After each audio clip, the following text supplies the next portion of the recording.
your ABC 7 First Alert weather forecast with meteorologist John Scalzi.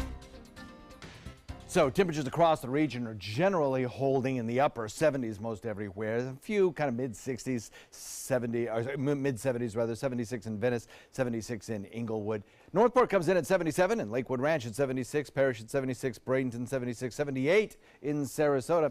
And then you get into the kind of upper 70s in some places, 79 degrees in Punta Gorda, 77 in Northport. I think we'll see these temperatures kind of start to spike a little bit as we head into the next couple of hours and the sun returns just a tad. So what we have seen over the last 24 hours is a slight shift in our wind directions as well.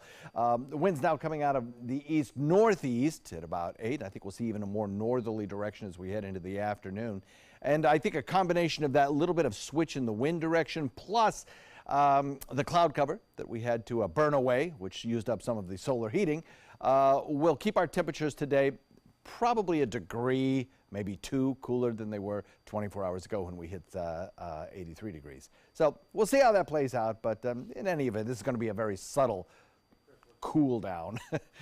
We'll still be running well above average. We're at 78 right now, and there's no reason to think we won't certainly be squarely in the 80s as we head into the afternoon. We'll go with about 82 degrees by 3 p.m. We'll start working in that chance of a shower later in the afternoon. Now, these are going to be isolated, small little showers, well inland, and they'll tend to die out as they gradually drift closer to the coast during the evening hours. We'll keep that 10% in for about 7 p.m., but really we'll be in the last gasp of the showers by then, if there are any still left.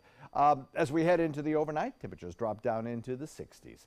Futurecast shows hour by hour. We'll go through and you can see a few scattered showers around, nothing really heavy as we go into the 7 o'clock hour, not much. A few might pop up again in inland areas during the late night period, but those will kind of fizzle out before they ever make it to the shore. So those will really not be a player in the coastal forecast.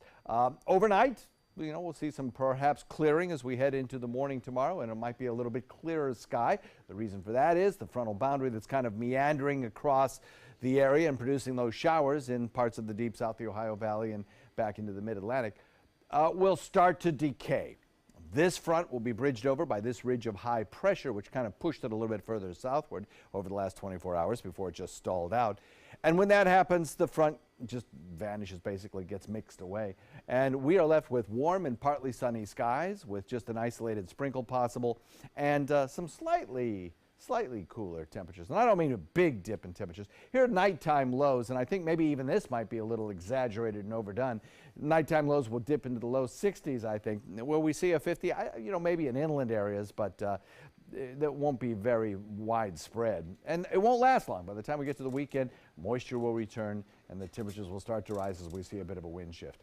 Northeast wind comes in at about 10 knots, shifting a little more easterly during the overnight. 2-foot seas, light chop. And for today, we'll go with about 83 degrees for a temperature on this Valentine's Day during the evening hours in the 70s. Overnight tonight, or tomorrow rather, 81 degrees. And then over the next several days, slightly cooler, but not all that much. And then as we head into the weekend, we start to warm back up again. And guess what? Next week, we could be solidly in the mid-80s. Some computer models even hint at perhaps warmer than that. So we're in for a long-term spell of warmer than average temperatures. Back to you.